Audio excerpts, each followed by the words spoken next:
Welcome to cybersecurity under pressure. Real attacks, real lessons. Every breach starts with something small. A trusted login, a missed alert, a system no one thought could matter. Here, we follow the incident.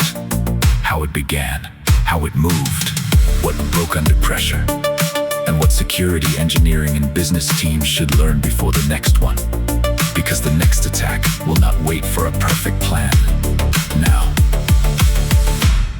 let's follow the evidence.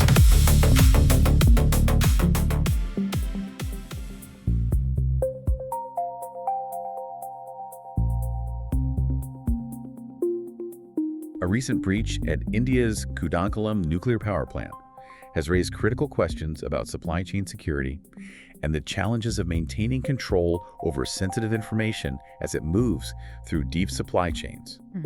Monday morning, and we're already dealing with a potential crisis. I've got my coffee, and you've got questions from the weekend. Let's dive into this. Yeah, I mean, it is definitely a heavy way to start the week. And honestly, framing this as a potential crisis, that might even be understating the gravity of the whole situation. Really? You think so? Wow, absolutely. Because when we're dealing with critical infrastructure and specifically, nuclear power generation, the stakes shift. They go from just like financial loss into the realm of national security and public safety. Right. We are talking about some retailer losing credit card numbers here, or a hospital dealing with a temporary ransomware lockdown. We are talking about the exposure of the foundational blueprints of a facility designed to contain atomic energy. It's wild to even say out loud. It is. What happened at Kudankulam is essentially, a masterclass in how modern adversaries operate.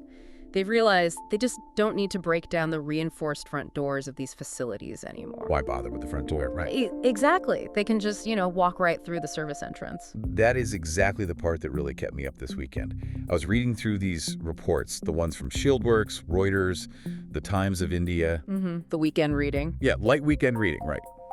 But if you asked me, or really, if you ask anyone listening to this right now to picture the security at a nuclear power plant, our minds go straight to like a Hollywood movie. Oh, for sure. James Bond stuff. Right. We picture miles of barbed wire, the armed guards, biometric retinal scanners, and most importantly, computer systems that are entirely disconnected from the outside world. The legendary air gap. The air gap. We imagine this impenetrable digital island. But looking at this specific incident, it just hit me how fragile that fortress actually is. Yeah. Like, it doesn't matter if the people drawing the blueprints aren't wearing that same level of armor. They almost never are. Right. So let's ground this for everyone. Set the stage for us. Walk us through exactly what went down at Kudankulam. Okay, so to understand the sheer scale of the failure here, we really have to look closely at the timeline, because the sequence of events exposes a massive, glaring blind spot in how we monitor supply chains. Okay, where do we start? We start on May 29, 2026. That was the initial detection. So a major Indian data center and cloud service provider, a company named Yoda, they detected suspicious, anomalous activity on one of their hosted servers. Just a standard server alert? Well, yes, but this specific server wasn't just hosting, generic corporate websites for a mom and pop shop. It was being utilized by Reliance infrastructure. And Reliance isn't a small player at all. I mean, they're a massive conglomerate. Massive. They are huge. And in the context of this specific incident, Reliance serves as the EPC contractor. EPC, that's engineering, procurement, and construction, right? You got it. They are the EPC for the common services and the balance of plant facilities for units 3 and 4 of the Kudankulam nuclear power plant. Which are still under construction. Right, currently under construction. So just think about that for a second. You have this highly sensitive engineering work being hosted on a commercial cloud provider's infrastructure. Okay, so let's unpack this. Yoda's security systems spot the anomaly on the Reliance server. A red light flashes somewhere in some security operations center. What is their immediate response? Well, Yoda's automated systems and, their human security teams, they jumped into action pretty quickly. And seemingly, they actually stopped the immediate execution of a ransomware payload. Oh, wow, so they caught it. They thought they did. They quarantined the affected systems, shut down the encryption processes, and essentially contained the blast radius. Or at least they genuinely believed they did. I hear a but coming. A huge but. They reported up the chain that the primary threat had been neutralized, that the integrity of the data was preserved. But here is the critical, devastating blind spot. What did they miss? While the defenders were hyper-focused on stopping the ransomware execution, meaning, the actual locking and encryption of the files, they completely failed to realize that the data exfiltration phase had already happened in total silence. Geez. So they caught the burglar trying to burn the house down, but they didn't realize the burglar had already backed a moving truck up to the rear window and emptied the safe like hours ago. That is a very accurate and very depressing way to visualize it. Yeah. Modern ransomware syndicates operate on what's called a double extortion model now. Double extortion. Yeah. In the old days, they just locked your files, threw away the key, and demanded money for it. Right. Standard ransomware. Right. But now, they steal a copy of everything first, and then they try to lock your system. Because of backups. Exactly. Because if you have backups and you just refuse to pay to unlock your computers, they can still extort you. They just say, pay us, or we leak the stolen data to the public internet. Oh, man. So Yada caught the locking phase, but completely missed the theft phase. They missed it entirely. The attackers had already siphoned the data out the back door before Yada even realized the lock was being picked. Which sets a terrifying ticking clock, I imagine, leading us right to June 11th. Yeah, June 11th is when the whole illusion of containment just shattered. On that day, a threat actor group operating on the dark web, calling themselves World Leaks, they stepped into the spotlight. World Leaks, who are they? Well, cybersecurity analysts have assessed with high confidence that World Leaks is actually a rebrand. They're a rebrand of a notorious, highly sophisticated ransomware syndicate known as Hunters International. Hunters International. Yeah. Okay, yeah, they're major players. Very major. And they didn't just, make an empty threat. They began publishing the stolen data. And we aren't talking about a handful of embarrassing administrative emails here, or cafeteria menus. How much did they drop? They dumped 14.3 gigabytes of highly sensitive proprietary data directly onto the open internet. 14.3 gigs. I mean, in text and PDF files, that is an ocean of data. It's an absolute treasure trove for an adversary. Okay, but this is where the public narrative gets incredibly messy. Yeah. Right, and I really want your analytical take on this part.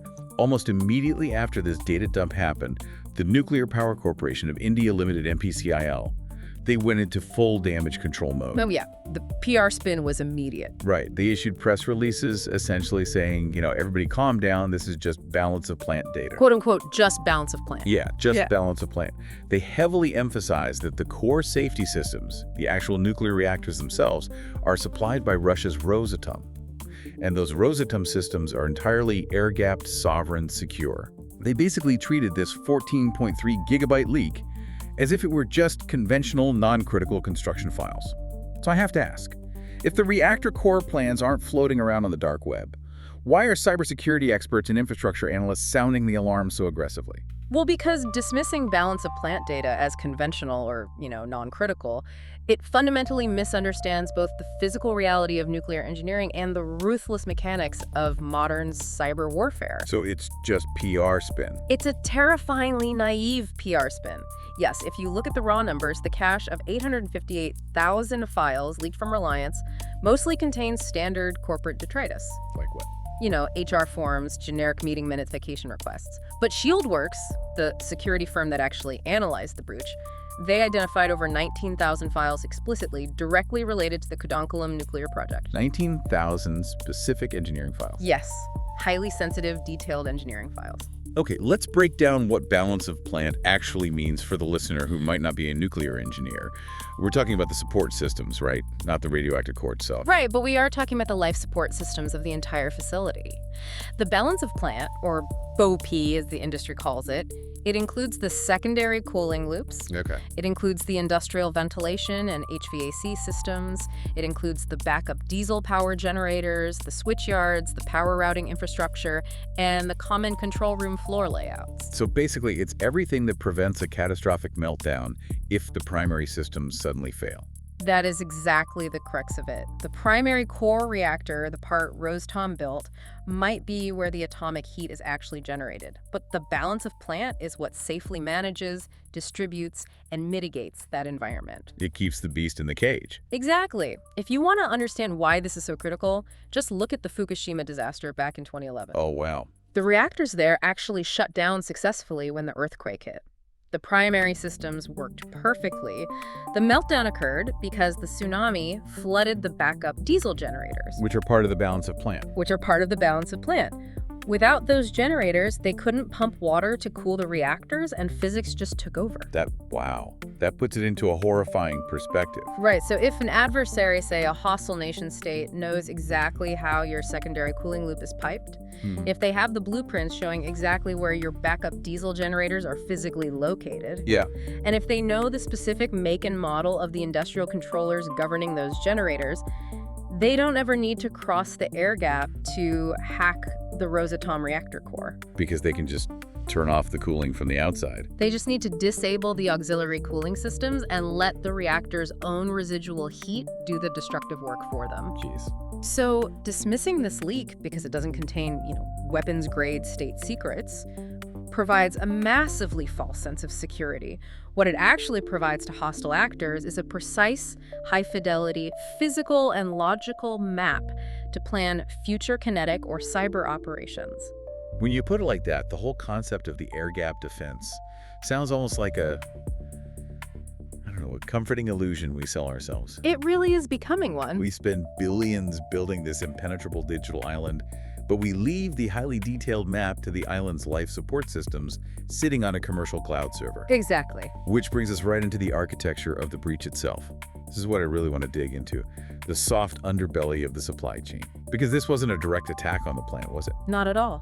And that's the defining characteristic of modern infrastructure attacks today. In contemporary cybersecurity, attacking a hardened target directly is generally considered a fool's errand. Too expensive. Too expensive, too hard.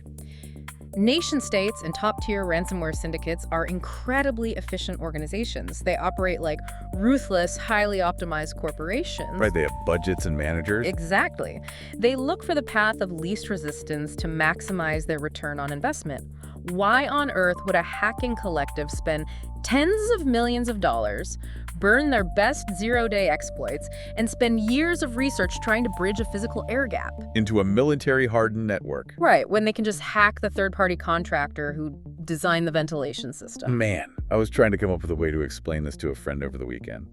And it's like, imagine you are tasked with building the most secure bank vault in human history. Okay, I like this. You go all out.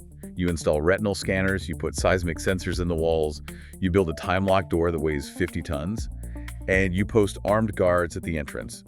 The perimeter is mathematically flawless. Fort Knox. Right, Fort Knox. Yeah. But the architect who designed the vault has an intern, and that intern is working from a public coffee shop on an unsecured Wi-Fi network. And they decide to take the schematic of the vault's air ducts and post it on a public Reddit forum to ask for advice on an AutoCAD rendering issue. Yeah. The bank's physical security is still flawless, but it doesn't matter anymore because the blueprint itself was the breach. I love that analogy. It perfectly illustrates the mechanism of the vulnerability here. The security failure doesn't happen at the vault itself. It happens miles away in a completely different domain of control. In a totally different company. Exactly. And in the context of a massive infrastructure project like Kudankulam, it's not just one intern at a coffee shop. It's the systemic, unavoidable decay of access controls across multiple cascading tiers of vendors. Okay, so how does that decay actually happen in practice? Because I have to assume Reliance has relatively strong security, right? They aren't a coffee shop. They do. They have great security. Let's track how a single blueprint moves through the ecosystem. You have Tier 1 contractor, in this case, Reliance Infrastructure. And they're Tier 1. They are mandated by the nuclear operator to operate in a highly secure, heavily audited digital repository. They utilize strict access policies, military-grade encryption models, comprehensive audit trails that log every single time a file is opened. Okay, sounds solid. But Reliance isn't physically manufacturing every single fan blade, valve, and pipe fitting themselves. They have to subcontract. Right, it's too big of a job for one company to build every screw. Exactly. And that is where the armor starts to fall off. Let's say Reliance needs a specialized HVAC system built. So they pass a subset of those secure blueprints down to a Tier 2 contractor who specializes in industrial ventilation. And the Tier 2 guy has worse security. Usually, yes. That Tier 2 contractor has good security, but maybe not military grade. Then, that Tier 2 contractor needs to farm out the fabrication of a specific room's ductwork. So they pass a room layout down to a Tier 3 subcontractor. The decay continues. Right. And by the time that Tier 3 company exports a CAD file, a computer-aided design file, and emails it as a standard PDF to a Tier 4 subcontractor. The Tier 4 guy is just the one operating the machines that actually bend the sheet metal, right? Exactly. And what happens to that file? The file is just a naked file now. There's no protection on a standard PDF. Exactly. I mean, the original access policies, they vanish the moment the file is exported. The encryption, stripped away so the metalworker can read it. The audit trail. Completely non-existent outside of the Tier 1 environment. The document itself remains highly operationally sensitive. It still shows the layout of a nuclear facility, but the protective controls no longer travel with it. It's just sitting in some guy's inbox. Yep. The security perimeter dissolves into a web of thousands of small businesses. So the blueprint remained controlled only until the fourth organization touched it. Precisely. And honestly, looking at the context of this, I have to inject a bit of dark humor here just as a coping mechanism. Yeah. Because the irony is suffocating. Oh, the legislative background. Yes.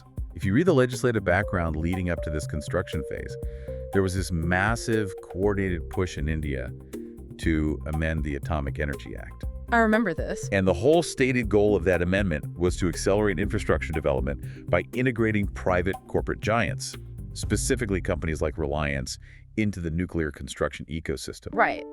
They wanted to cut red tape, they wanted administrative speed and corporate efficiency. But to get that speed, it seems like they essentially traded military-hardened sovereign environments for commercial-grade cloud services like Yoda. It is a profound structural trade-off, and one that is almost never fully accounted for in a nation's risk register until a crisis forces the issue. So they got speed, but at what cost? Exactly. The state effectively prioritized corporate efficiency and rapid deployment over supply chain sovereignty. And the inevitable result of that trade-off is that the national security perimeter was bypassed entirely. Just completely sidestepped. We just have to accept that the air gap defense is utterly obsolete when your secondary supply chain remains this porous. It simply does not matter if your physical facility is completely disconnected from the internet. Not if the attackers already possess the exact architectural layout, the network topologies, and the equipment manufacturer list sitting on a server somewhere else. Okay, so let's shift perspectives here and get into the mind of the attacker. Sure. You're a state-sponsored hacker, or, a top-tier affiliate for Hunters International. You're sitting in a room somewhere, staring at a decrypted cache of 19,000 engineering files from a nuclear plant. What are you actually doing with this data? A lot. Because earlier you made a point that this isn't just about reading emails or stealing employee social security numbers for identity theft.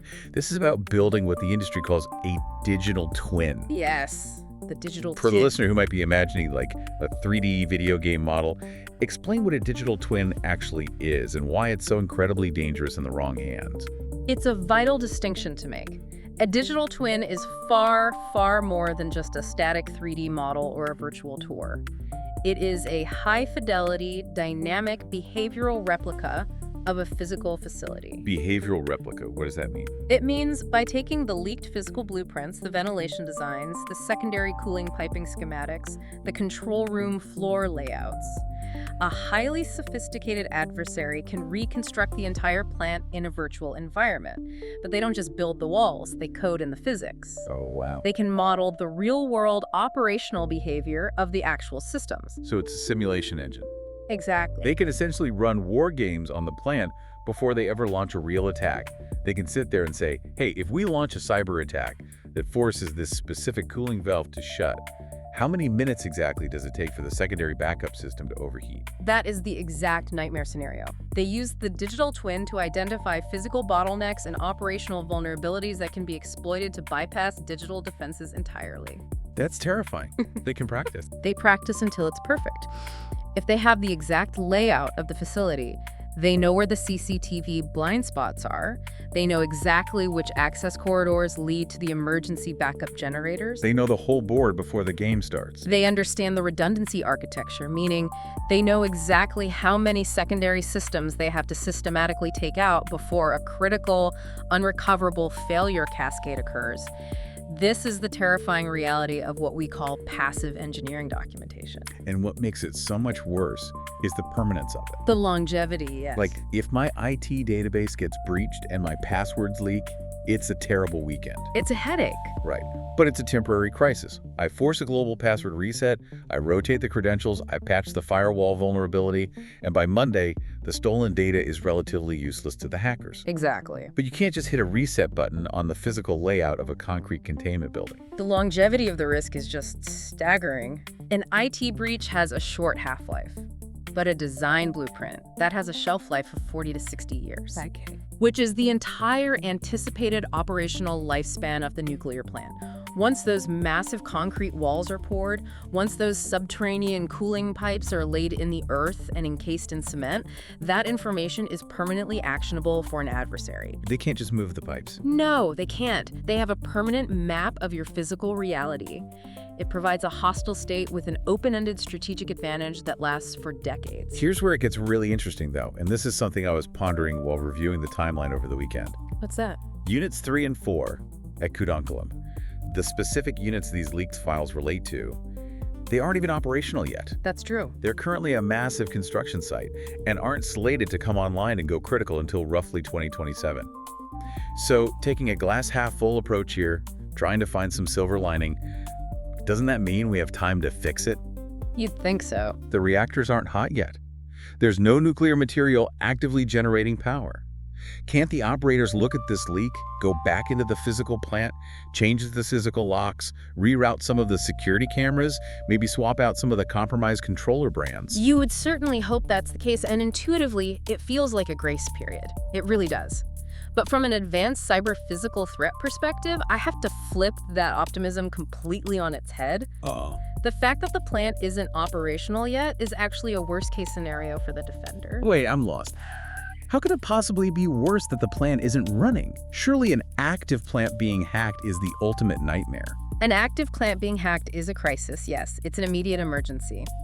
But an adversary having the blueprints to a plant while it is still being built gives them something much more dangerous. Which is what? Years of unmonitored time. It gives them the luxury of time to study the schematics, identify the deepest design flaws, and most critically, execute upstream supply chain poisoning. Upstream supply chain poisoning. Okay, walk me through how that works in this context. Let's look at what was in the leak. The cache didn't just include drawings. It included vendor proposals and exhaustive lists of approved suppliers for Units 3 and 4. So they know exactly who's building every piece. The attackers now have the entire procurement history and the vendor ecosystem data. They know exactly who is building what. So they don't have to wait to attack the plant when it turns on in 2027, trying to battle through the perimeter defenses. They go to the source. Exactly. Instead, they look at the vendor list. They find a small Tier 3 supplier located somewhere in Europe or Asia who manufactures, say, the digital logic controllers for the Kudankulam ventilation system.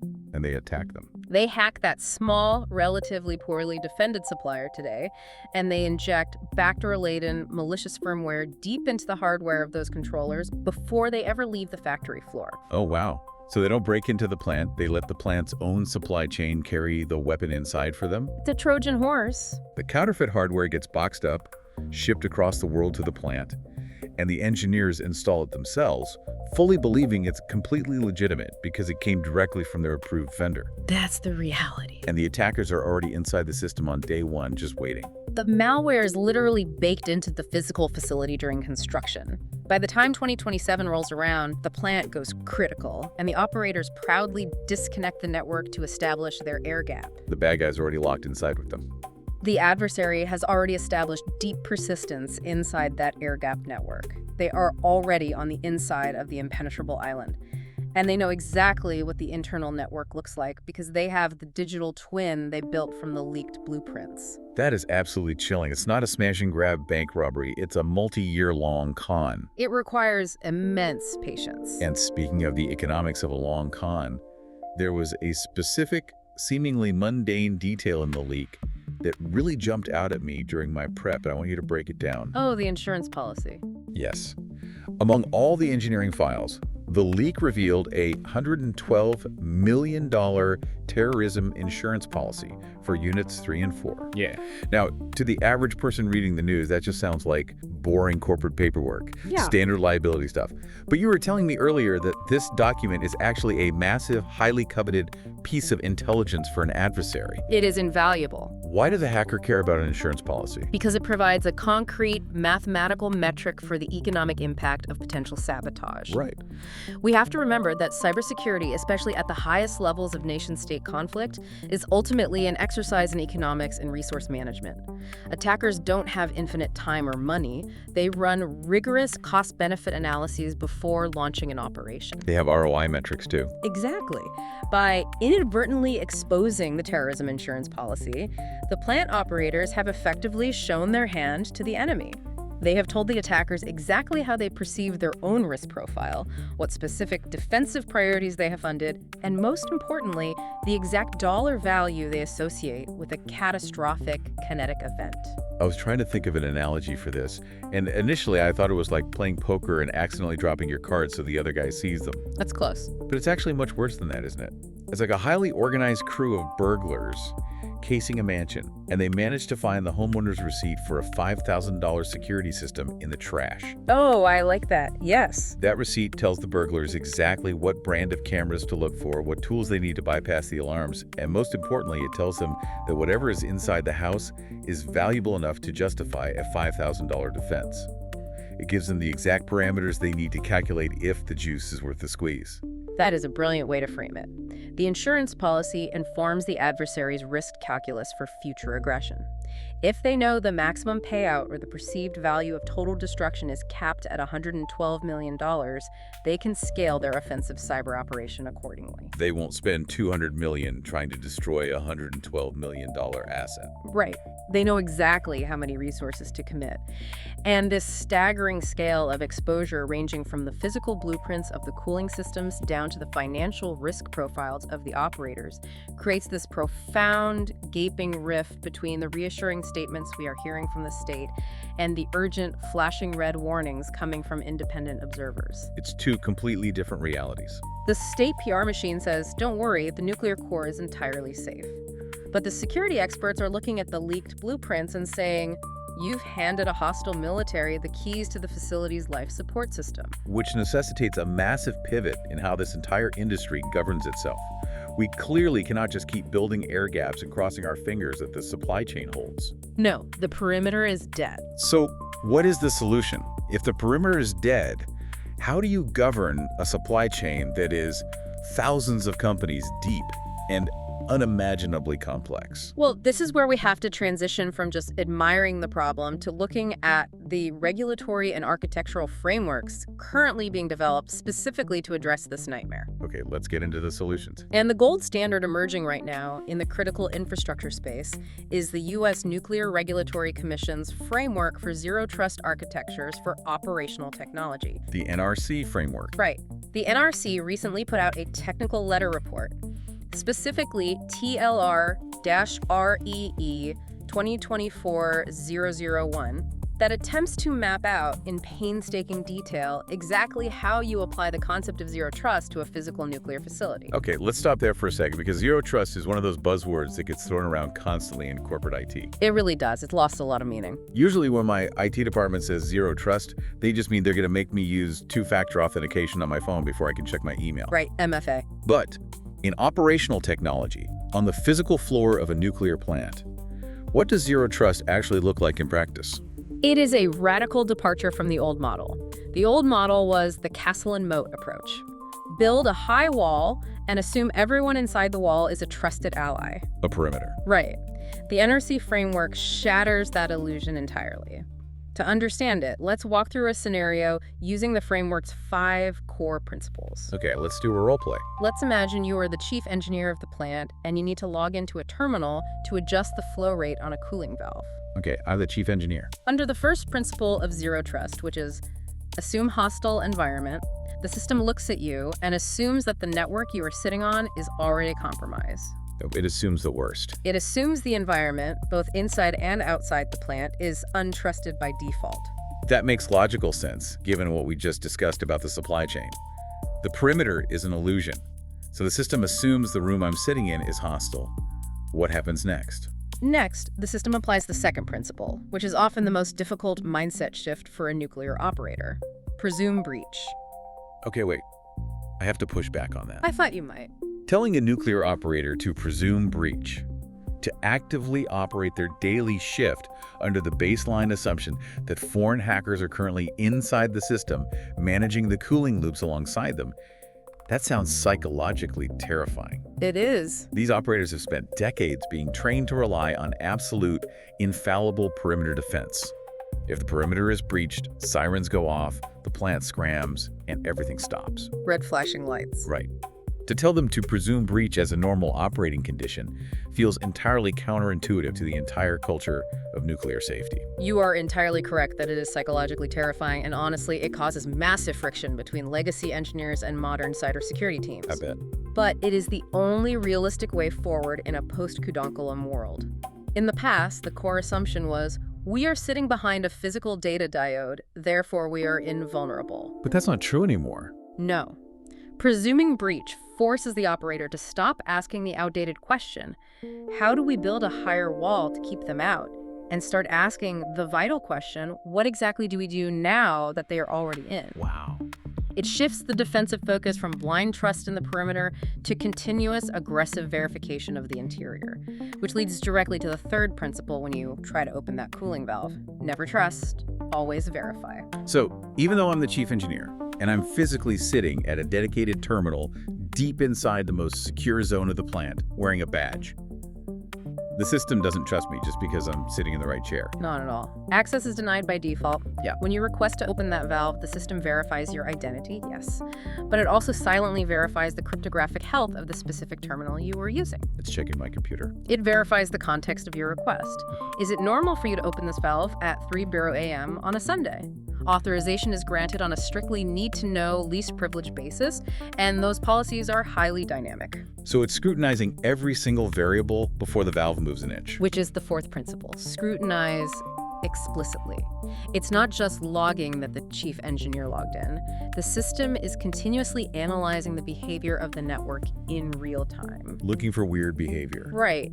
If you log in and open the valve, but your terminal simultaneously tries to send a weird ping to a backup generator across the room, the system detects that anomaly and shuts your access down instantly. It kicks me out. Immediately. Finally, we get to the fifth principle, which is uniquely critical to operational technology and separates it from standard IT. Security maintains safety. Security maintains safety. Yes. Whatever security decisions the Zero Trust engine makes, whatever access it dynamically revokes because it detects an anomaly, it cannot cause the plant to fail in a dangerous way. Security enforcement must never, ever supersede or jeopardize the safe physical operation of the facility. So if you are actively ignoring the concept of a perimeter, what are you actually protecting? If you aren't guarding the walls, where are your guards standing? You transition to a micro-segmentation model. It's focused on what the industry acronyms as DA, data, assets, applications, and functions. DA. Right. You completely abandon the idea of protecting the entire network as a single monolithic entity. Instead, you draw microscopic virtual perimeters around specific critical functions. Give me an example. If that ventilation system is a critical function, you build a bespoke zero trust policy strictly for the data, the assets, and the applications that run only that ventilation system. Okay. If a hacker breaches the cafeteria payment system, they are trapped in that microperimeter. They cannot move laterally into the ventilation system because the Zero Trust engine demands explicit verification to cross that invisible boundary. But practically speaking, this has to be built into the DNA of the plant from day one, right? You can't just buy a software package off the shelf and slap Zero Trust on top of a 1980s analog control board. Exactly. It is an architectural philosophy, not a product. It has to be integrated into what we call the Security Development Lifecycle, or SDLC. The NRC report leans heavily on very specific engineering standards to mandate this. For instance, they reference standard IEEE 74.3.2 2016. All right, translate that string of numbers into English for us. What does that standard actually force an engineer to do? In plain English, that standard dictates the strict criteria for programmable digital devices used in nuclear safety systems.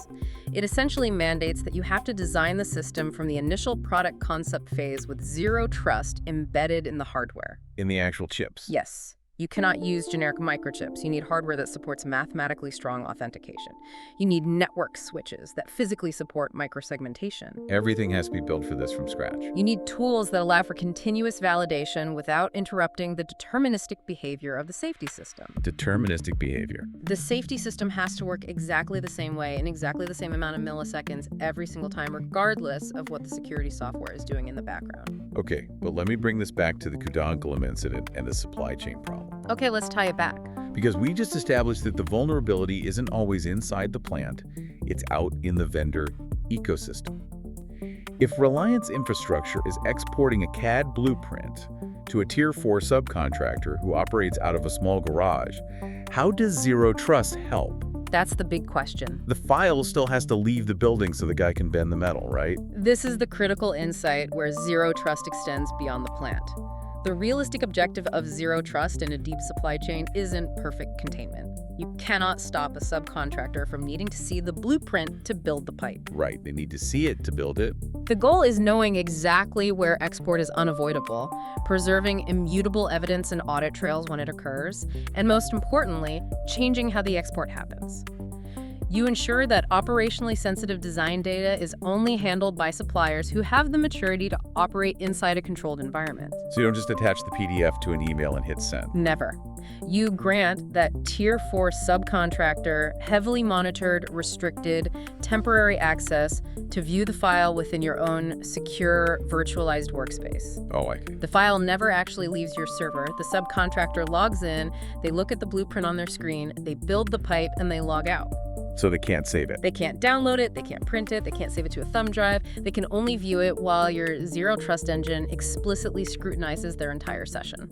So what we're talking about is a massive paradigm shift in how business is conducted. Enormous. But bringing this theoretical governance down from the clouds and into practical, dirty, operational reality, Yeah. how do you manage the physical messiness of a real power plant?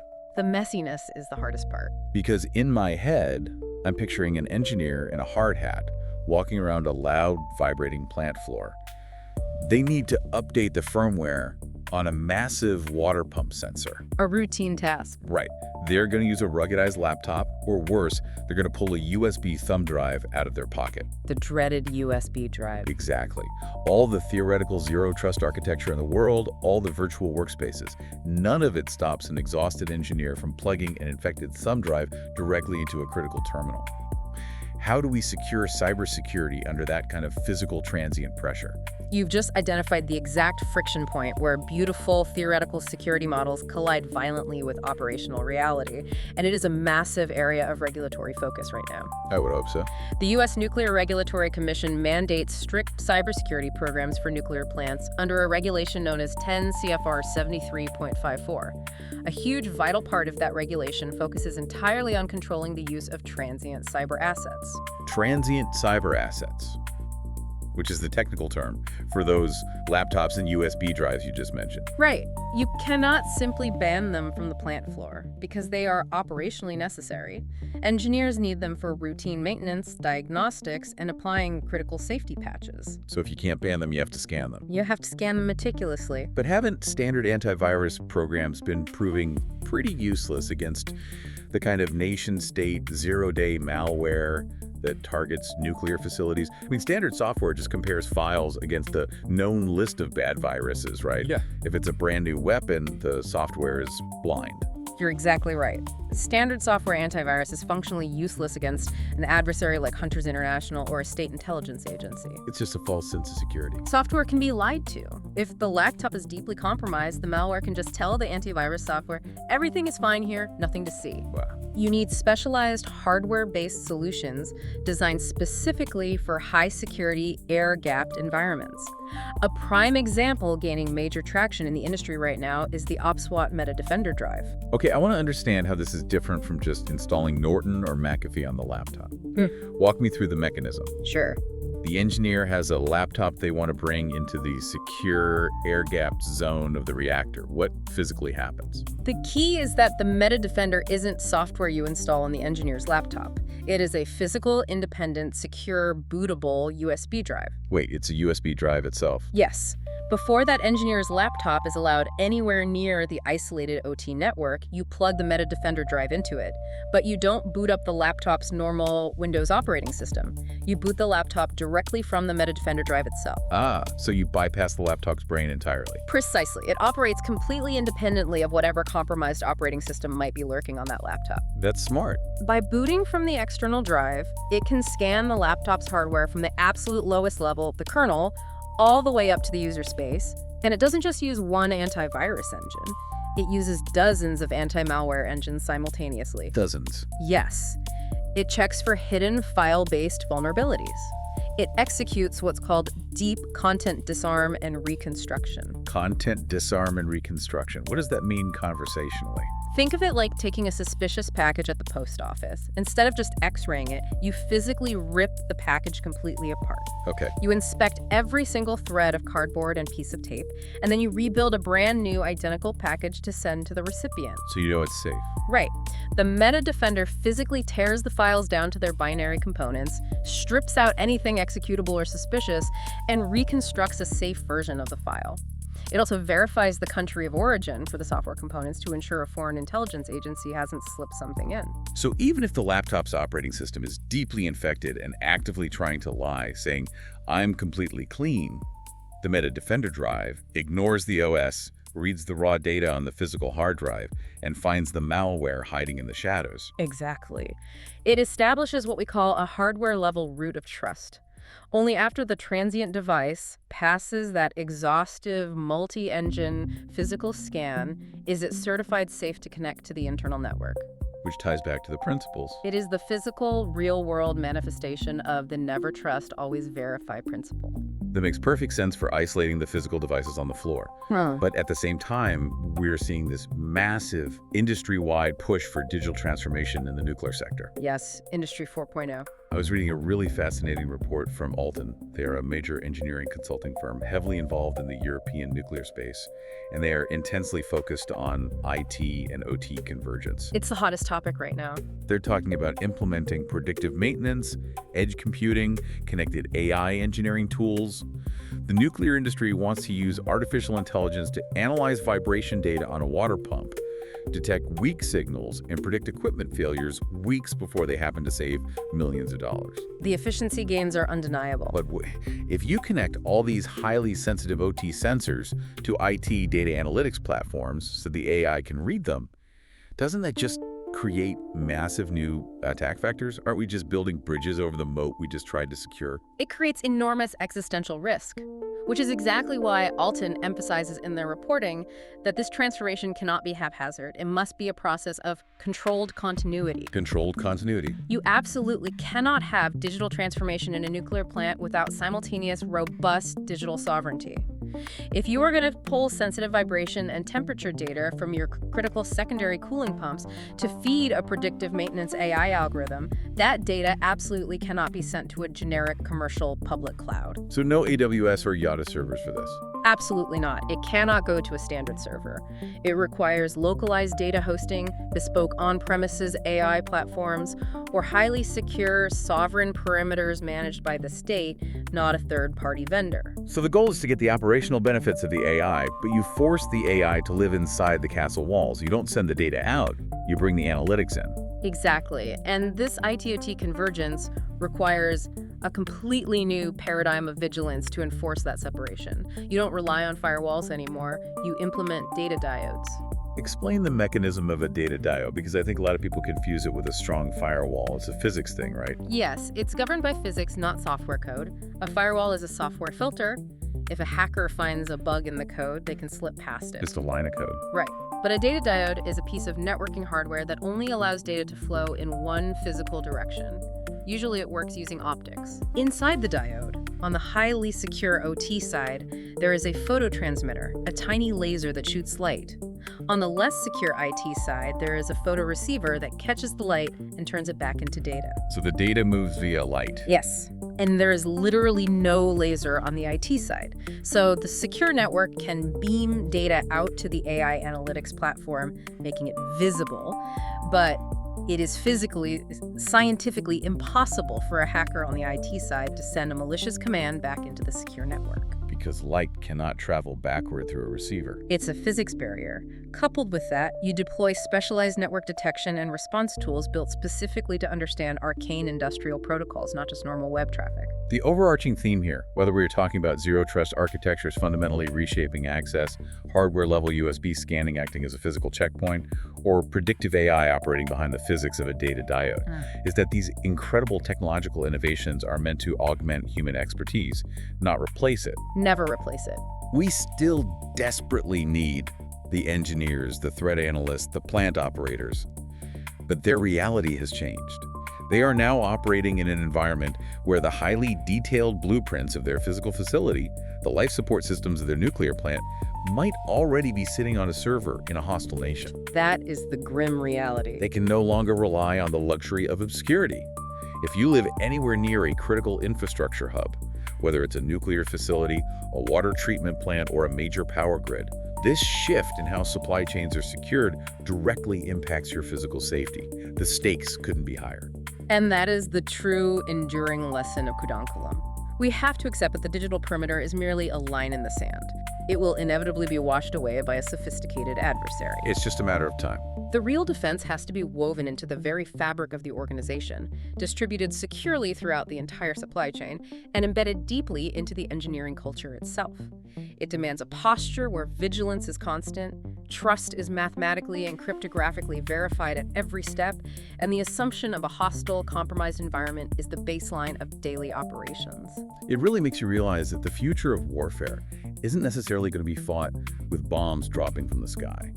It's going to be fought by silently altering the blueprints of reality, patiently waiting years, and letting our own infrastructure defeat itself. That's all for this episode of Cybersecurity Under Pressure. Real attacks, real lessons.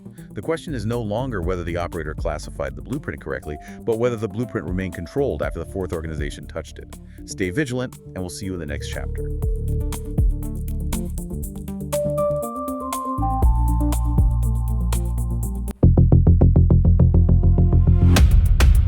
You have been listening to Cybersecurity Under Pressure.